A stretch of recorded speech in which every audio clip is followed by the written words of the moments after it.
And to ask a question at that time, you need to press star 11 on your telephone. If your question has been answered or you wish to move yourself from the queue, please press star 11 again. Please be advised today's conference is being recorded. I would now like to hand the conference over to your speaker today, Parag Agarwal. Please go ahead.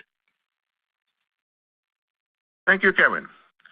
Good morning, and thank you for joining onsemi's second quarter of 2025 results conference call. I'm joined today by Hassane El-Khoury, our President and CEO, and Thad Trent, our CFO.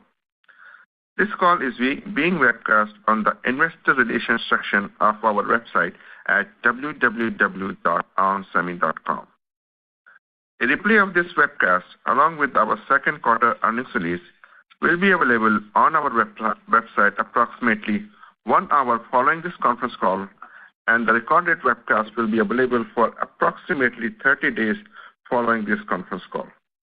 Additional information is posted on the Investor Relations section of our website.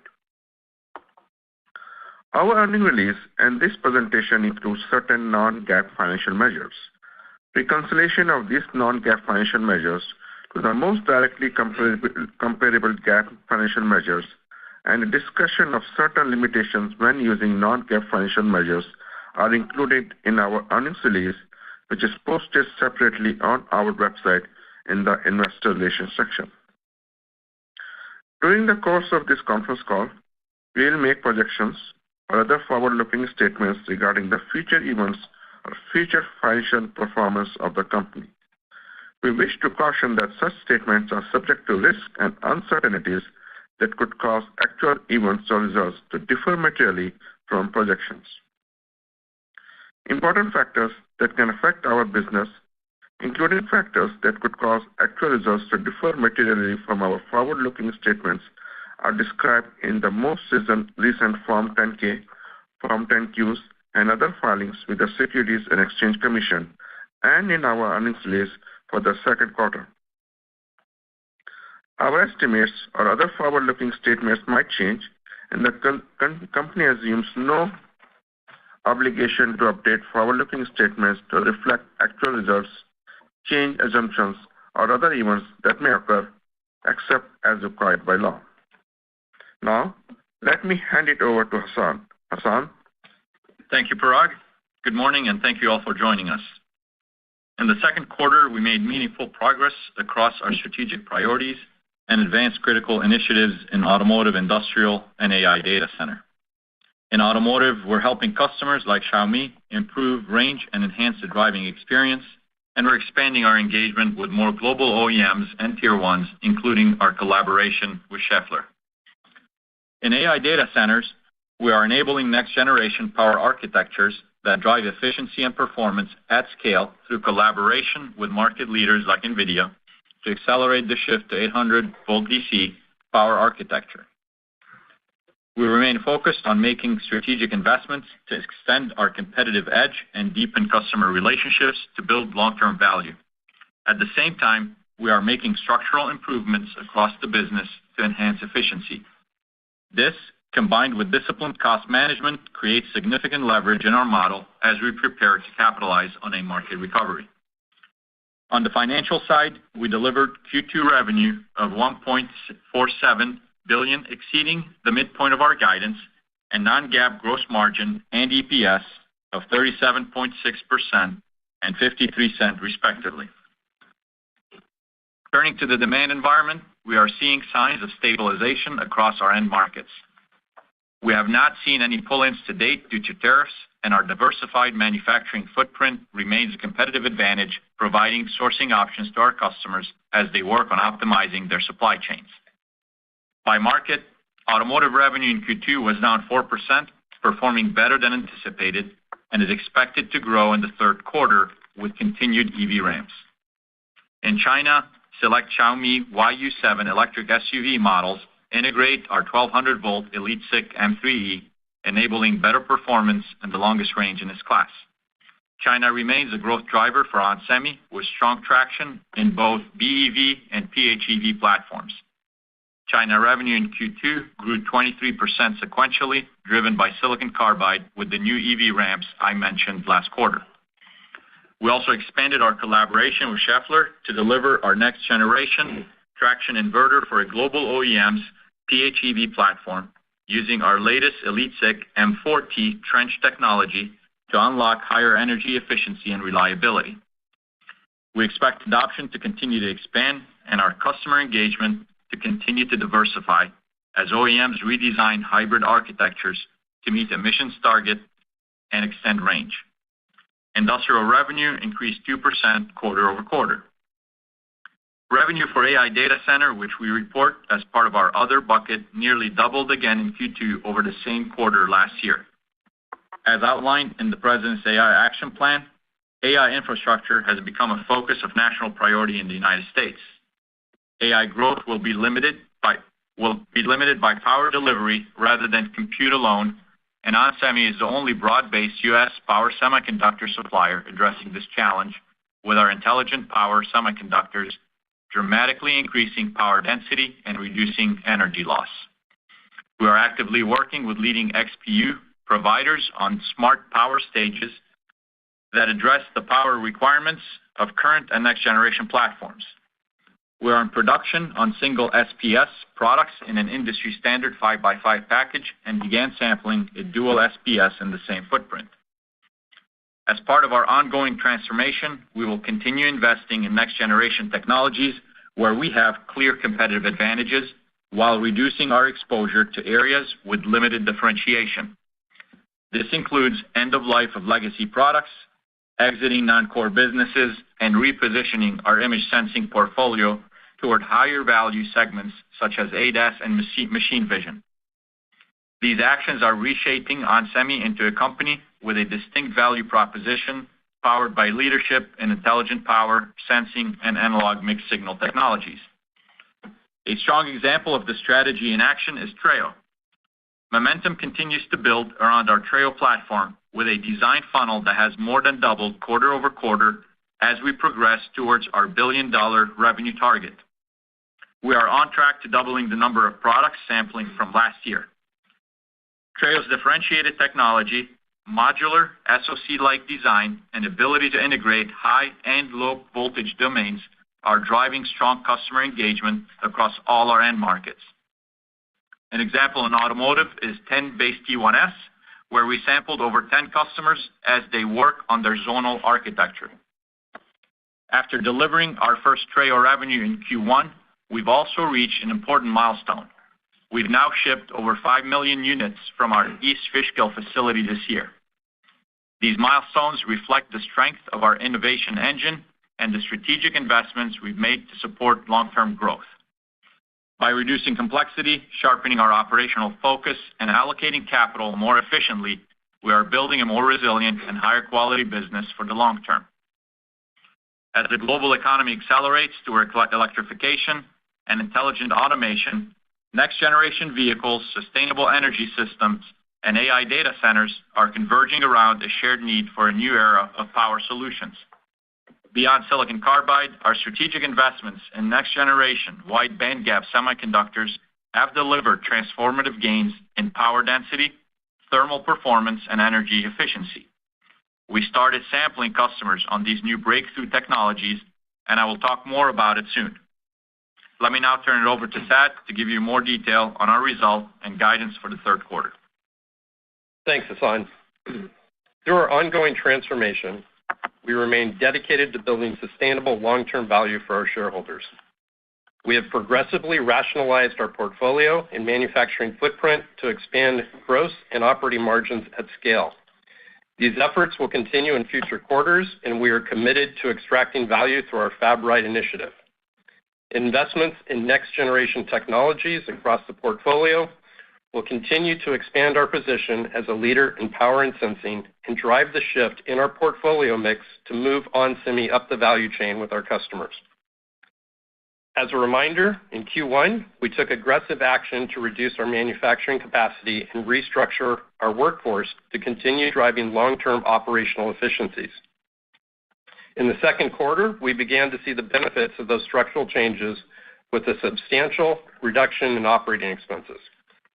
In parallel, we increased our 2025 targeted share repurchase to 100% of free cash flow. We are executing to that target, and after repurchasing an additional $300 million of shares in the second quarter, we have returned 107% of our free cash flow to shareholders on a year-to-date basis. Turning to the second quarter financial results, we exceeded the midpoint of our guidance with revenue of $1.47 billion, increasing 1.6% over Q1. Automotive revenue was $733 million, which decreased 4% sequentially, driven by weakness in America and Europe and offset by continued strength in China. Revenue for industrial was $406 million, up 2% sequentially. While our medical and aerospace and defense businesses continue to grow, traditional industrial declined slightly in Q2 versus Q1. Outside of auto and industrial, our other businesses increased 16% quarter over quarter, with AI data center being one of the significant contributors. Looking at the quarter between the split between the business units, revenue for the Power Solutions Group, or PSG, was $698 million, an increase of 8% quarter over quarter and a decrease of 16% year over year. Revenue for the Analog and Mixed Signal Group, or AMG, was $556 million, a decrease of 2% quarter over quarter and 14% year over year. Revenue for the Intelligent Sensing Group, or ISG, was $215 million, an 8% decrease quarter over quarter and 15% over the same quarter last year. Turning to gross margin in the second quarter, GAAP and non-GAAP gross margin was 37.6%, above the midpoint of our non-GAAP guidance. Manufacturing utilization was flat compared to Q1. Accounting for the capacity impairment completed in Q1, utilization is now 68% based on a reduced manufacturing capacity. We expect to see approximately $5 million reduction in depreciation on the income statement starting in Q4. Now let me give you some additional numbers for your models. GAAP operating expenses for the second quarter were $359 million as compared to $396 million in the second quarter of 2024. GAAP operating expenses decreased sequentially in Q1 as Q1 included restructuring charges of $539 million. Non-GAAP operating expenses were $298 million compared to $308 million in the quarter a year ago. Non-GAAP operating expenses decreased $17 million sequentially and were above the midpoint of our guidance. This was due to delays in realizing the full benefit of our restructuring activities in the quarter, which we expect to recognize fully in the third quarter. GAAP operating margin for the quarter was 13.2%, and non-GAAP operating margin was 17.3%. Our GAAP tax rate was 12.6%, and non-GAAP tax rate was 16%. Looking forward, we expect no material change in 2025 due to the One Big Beautiful Bill, while we see a positive impact in 2026 and beyond, reducing our non-GAAP tax rate to approximately 15% from our previous expectation of 19%. Diluted GAAP earnings per share for the second quarter was 41 cents as compared to 78 cents in the quarter a year ago. Non-GAAP earnings per share was 53 cents as compared to 96 cents in Q2 of 2024. GAAP and non-GAAP diluted share count was 415 million shares. Turning to the balance sheet, cash and short-term investments was $2.8 billion, with total liquidity of $4 billion, including $1.1 billion undrawn on a revolver. Cash from operations was $184 million, and free cash flow was $106 million. The sequential decline in free cash flow was driven by timing of working capital, which created lumpiness between quarters. Our year-to-date free cash flow is 19% of revenue, and we remain on track to deliver 25% free cash flow margin for the full year. Capital expenditures during Q2 were $78 million, or 5% of revenue. Inventory was up quarter over quarter on a dollar basis by $9 million and decreased by 11 days to 208 days. This includes 87 days of bridge inventory to support fab transitions in silicon carbide, down from 100 days in Q1. Excluding the strategic builds, our base inventory is healthy at 121 days. Distribution inventory was 10.8 versus 10.1 weeks in Q1 and within our target range of 9 to 11 weeks. Looking forward, let me provide you the key elements of our non-GAAP guidance for the third quarter. As a reminder, today's press release contains a table detailing our GAAP and non-GAAP guidance. First, our guidance is inclusive of our current expectations that there is no material direct impact of tariffs announced as of today. Given our current visibility, we anticipate Q3 revenue will be in the range of $1.465 billion to $1.565 billion. Our non-GAAP gross margin is expected to be between 36.5% and 38.5%, which includes share-based compensation of $6 million. Our third quarter guidance includes 900 basis points of non-cash under absorption charges, and we expect utilization to be flat to up slightly in Q3. Moving on to non-GAAP operating expenses, we expect OpEx to be in the range of $280 million to $295 million, including share-based compensation of $32 million. We anticipate our non-GAAP other income to be a net benefit of $8 million, with our interest income exceeding interest expense. We expect our non-GAAP tax rate to be approximately 16%, and our non-GAAP diluted share count is expected to be approximately 410 million shares. This results in non-GAAP earnings per share to be in the range of 54 cents to 64 cents. We expect capital expenditures in the range of $35 to $50 million. As we look forward, we continue to rationalize our product portfolio to force the shift towards higher value and higher margin products. In 2026, we expect that approximately 5% of our 2025 revenue will not repeat.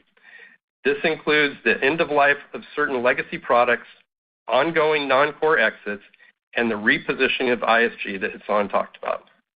We've also been executing our Fab Right strategy to align capacity with this shift as we drive to a higher quality of revenue and long-term earnings power. To wrap up, we continue to operate with financial discipline and a clear focus on shareholder value. By taking decisive action to streamline our portfolio and align operations, we are well positioned for a recovery. We continue to invest in next-generation technologies and capabilities that will strengthen our competitive advantage and support our transformation. With our focus on intelligent power and sensing, we are reshaping onsemi into a more focused and differentiated company. With that, I'd like to turn the call back over to Kevin to open up the line for Q&A. Thank you. Ladies and gentlemen, if you have a question or a comment at this time, please press star 11 on your telephone. If your question has been answered or remove yourself from the queue, please press star 11 again. We'll pause for a moment while we compile our Q&A roster.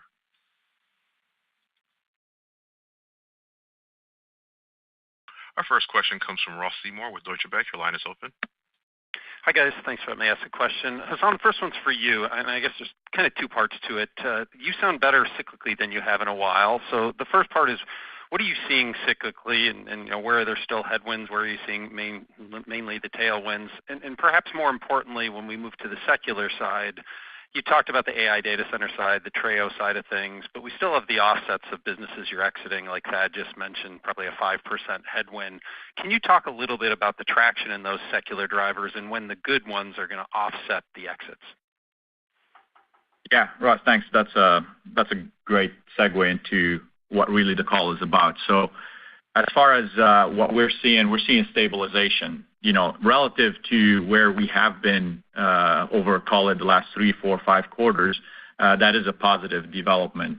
We talked about automotive hitting the low end in the second quarter. Thad talked about also we expect automotive to be up in the third quarter. So you're starting to see that stabilization. I'm not there calling a recovery. There's still a lot of uncertainty, and customers are being cautious. But relatively speaking, I do have more, positively optimistic looking forward. But I remain cautious in the way we run the company until we see that stabilization turn into a better foundation for a recovery. We're controlling everything we can from what Thad mentioned from an OpEx perspective. We're being very disciplined in investments that will turn the company into the high-value products and revenue that we want. So those are the second part of your question. When we talk about, AI data center, we've said, we've started introducing products. Those products are gaining traction, not just from our analog mixed signal, but also we talked about the silicon carbide JFET. So a lot of foundational technologies that we have in the company, we have been moving that into the AI data center, and that business has doubled year on year from the quarter a year ago. That's the second quarter we doubled from last year as well. So that's getting the traction that we are expecting. Treo as a broad-based product, it is differentiated. We hit a very important milestone last quarter. I talked about we already recognized revenue a few quarters ahead of what we described prior to that. We expected the revenue in the second half of this year, but we posted the first revenue in Q1 of 25. And the second milestone is really the volume, and that tells you a little bit on the breadth and the traction that we're seeing with customers. All of these investments that we've been making over the last few years are what's driving our longer-term view and why it's important for us to start focusing on really reshaping the company into the high-value product company that we want and really a much better revenue quality from a margin perspective and from a capital allocation perspective. So all of these pieces of the puzzle that we've been investing in and putting in place, now they're starting to come together with traction in the market that we are able to use as a foundation for where we go next. Thanks for that, Hassane. I guess as my follow-up one for Thad on the gross margin side, again, a little bit of a near-term, long-term balance. In the near term, why is it flat to slightly down if your revenues are up? And then longer term, especially given the changes in mix that you're talking about, what are the key levers you think you can pull to get to the 53% long-term target, if indeed that is still the target? Yeah, Ross, I mean, the key to margin expansion for us is all about utilization, right? We've been saying that for a few quarters here. As we see a recovery, utilization will improve, and that'll fall through on a gross margin line, a couple quarters later as you think about burning through that inventory. In the short term, look, we're being cautious right now, right? We've got inventory in the balance sheet we're going to burn through. We're lean there. We're lean in the distribution channel. We're in a good spot that when the market does turn, we take utilization up. But we're being cautious here, so we think it's flat to slightly up here in Q3. As we get better visibility into Q4 and to early next year, we'll think about taking utilization up, and that will give us a nice tailwind as you go into 2026. In terms of the march to the target of 53%, you've got about 900 basis points of underutilization charges in our Q3 guide. That's consistent with Q2. That obviously, every point of utilization is 25 to 30 basis points of gross margin improvement. That math still holds. So as you see the utilization coming up, you'll see us get that 900 basis points back. We also have the monetization of the divested fabs as we move that production back in-house. And we're continuing to do more work on our Fab Right initiative, which will get us another 200 basis points kind of in that neighborhood. And then, as Hassane talked about, as we ramp these new products, there are favorable margins. So I think when you start to add that up, you can start to get within kind of a pretty tight range of getting to that 53% long-term target. But like I said, in the short term, it's all about utilization. That's the number one driver. Thank you. One moment for our next question. Our next question comes from Vivek Arya with Bank of America Securities. Your line is open. Thank you for taking my question. For the first one, I just wanted to go back to Q2 results. So industrial was a bit softer than I think you had thought before. So what drove that? And then the other was, much stronger. Is it really the data center part of that other? And if that is the case, how large is the data center part of your other business right now? Yeah, on the industrial, it wasn't up as much as we were expecting. That's primarily because of what we call the traditional industrial. It was down just slightly. When we look at our traditional industrial, I would say it's kind of bouncing across the bottom. We think we've stabilized, but there's going to be some ups and downs here. It was down slightly and down more than we thought it was going to be. So that's the primary driver on the industrial.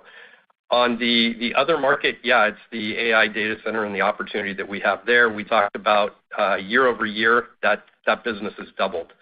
So still a small piece of the overall company, but growing nicely. Okay. And for my follow-up, Hassan, where are we in the automotive recovery cycle for ON? I think you mentioned China appears to be strong for you. It's really the weakness outside of China, especially at the North American EV OEM? Because I'm trying to contrast what you are seeing versus what several of your analog peers are seeing. Some of them are within, I think, 4 or 5% of their prior automotive peaks, whereas ON's auto business is still, I think, 30% off your prior peak. So why is the automotive recovery so slow for ON, and when do you think that your auto business could start to regrow year on year? Thank you. Yeah, so I think the automotive specifically, the regions other than China, both Europe and North America are weak. I think there's a lot of uncertainty in the automotive market. I don't think we're any different, other than the portfolio rationalization that we've been doing. Those obviously will not repeat moving forward.